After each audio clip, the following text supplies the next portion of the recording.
میرا پہلا سوال ہے کہ یہ شیعہ مسلک یا شیعہ فرقہ کب وجود میں آیا؟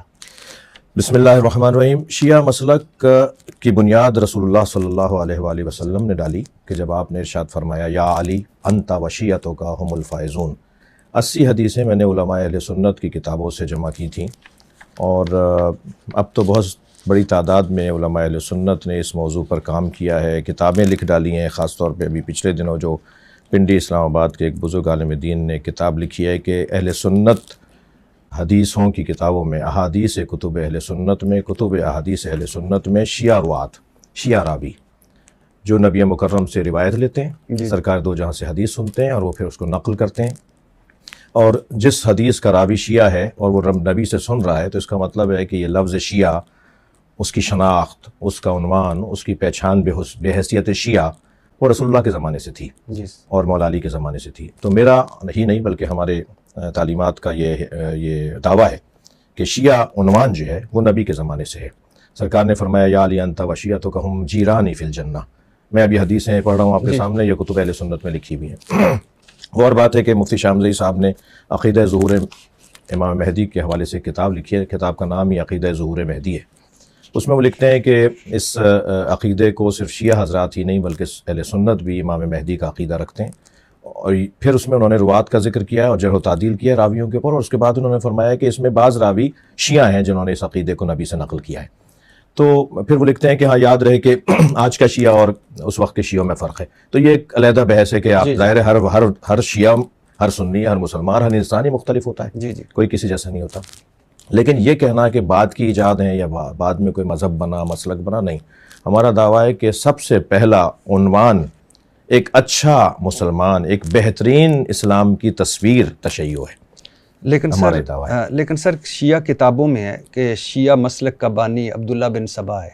میں ابھی آپ کو بتاتا ہوں کہ نامور شیعہ مورخ ابو عمر بن عبدالعزیز الکشی اپنی کتاب میں معرفت الناقلین عن الائمۃ الصادقین جو المعروف رجال الکشی میں لکھتا ہے کہ عبداللہ بن سبا یہودی تھا، وہ مسلمان ہوا، حضرت علی سے رضی اللہ تعالیٰ عنہ سے اظہار محبت کرنے لگا۔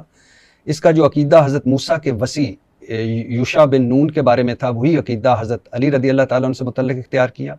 یہ پہلا شخص تھا جس نے حضرت علی رضی اللہ تعالیٰ کے مخالفین کی تکفیر کی۔ اسی بنا پر شیعہ مخالفین کہتے ہیں کہ شیعہ ازم یہودیت سے ماخوذ ہے۔ جی، ہم اس کی تردید کرتے ہیں، اس روایت کی ہم تردید کرتے ہیں، اس دعوے کی تردید کرتے ہیں۔ اس کی وجہ یہ ہے کہ یہ اگر آپ احادیث کی کتابوں میں اختلافی احادیث یا نوادر احادیث یا مجعول حدیث یا جعلی اور موضوع احادیث کا سلسلہ شروع کریں گے تو کوئی بھی مسلک بچا ہوا نہیں ہے کہ جس کے اندر کمزور چیزیں پائی جاتی ہیں۔ یہ آپ کا ہے سر؟ جی ہمارا ہے۔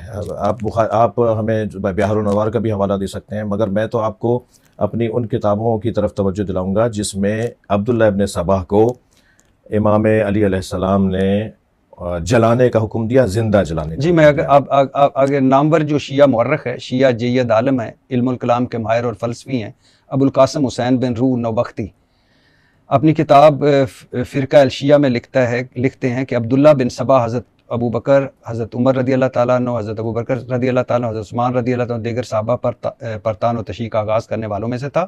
اس نے لوگوں کو کہا کہ حضرت علی رضی اللہ تعالیٰ نے اسے ایسا کام کرنے کا حکم دیا۔ حضرت علی کو پتہ چلا تو آپ نے اسے گرفتار کرنے کا حکم دے دیا۔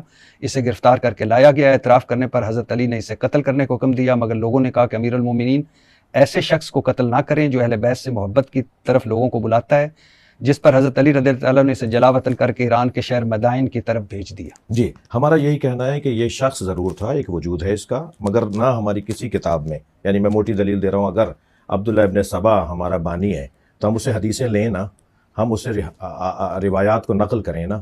ہماری کسی معتبر، خاص طور پہ عقائد کی کتابوں میں اور احکام کی، فقہ کی کتابوں میں عبداللہ ابن سبا سے کوئی روایت نہیں لی جاتی۔ نوبختی کے مطابق یہ یہودی تھا اور اسلام قبول کر کے علی رضی اللہ تعالیٰ کا معتقد ہو گیا، اور یہ پہلا شخص تھا جس نے حضرت علی کی امامت و ولایت کی فرضیت اور آپ کے دشمنوں سے برائت کا عقیدے کا پرچار کیا۔ یہ دعویٰ ہے نا، دیکھیں یہ دعویٰ ہے ان کا۔ نوبختی آپ کا بہت بڑا۔ ہمارا ایک عالم تو دعویٰ نہیں کرے گا، ہمارا ایک عالم تو ہمارا مذہب بیان نہیں کرے گا، جمہور ہمیشہ بیان کرتے ہیں، اکثریت علماء کسی مذہب کے مسلک کے اس مذہب اور اس مسلک کی نمائندگی کرتے ہیں، ایک بات۔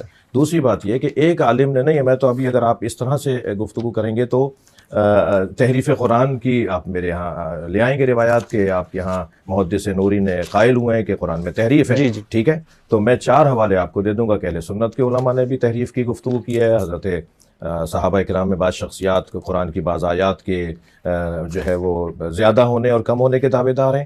ایسا نہیں ہوتا. اصل میں یہ ہوتا ہے کہ اس وقت فرض کریں کہ عالم تشیع، آج کے عالم تشیع، آپ اس وقت عالم تشیع کیا عبداللہ ابن سبا کو آن کرتا ہے؟ عبداللہ ابن سبا کو ہم آن نہیں کرتے، ہم اس سے دین نہیں لیتے، ہم اس کی مذمت کے قائل ہیں، ہم اس کی لعن کے قائل ہیں، ہم اس کی لعنت کے قائل ہیں. کبھی کبھی ایسا ہوتا ہے کہ کسی مذہب کا بانی اس کے مذہب کے ماننے والے اسی کے اوپر لعنت کرتے ہوں، ہم یکسر اس کو مسترد کرتے ہیں، اس کو ضال اور مضل سمجھتے ہیں. ائمہ اہل بیت نے اس کی مذمت کی ہے. مولا علی کا جو آپ نے واقعہ سنایا، اس کے علاوہ بھی ائمہ اہل بیت نے، امام علی نقی علیہ السلام سے، امام جعفر صادق علیہ السلام سے روایات ہیں. ہمارے ہاں اس شخص کی سب سے موٹی بڑی دلیل یہ ہے کہ ہم اس سے دین نہیں لیتے. ہمارا اگر بڑا ہوتا، ہمارا اگر سربراہ ہوتا تو ہم اس سے دین لے رہے ہوتے، ہم اس سے مذہب اور دین نہیں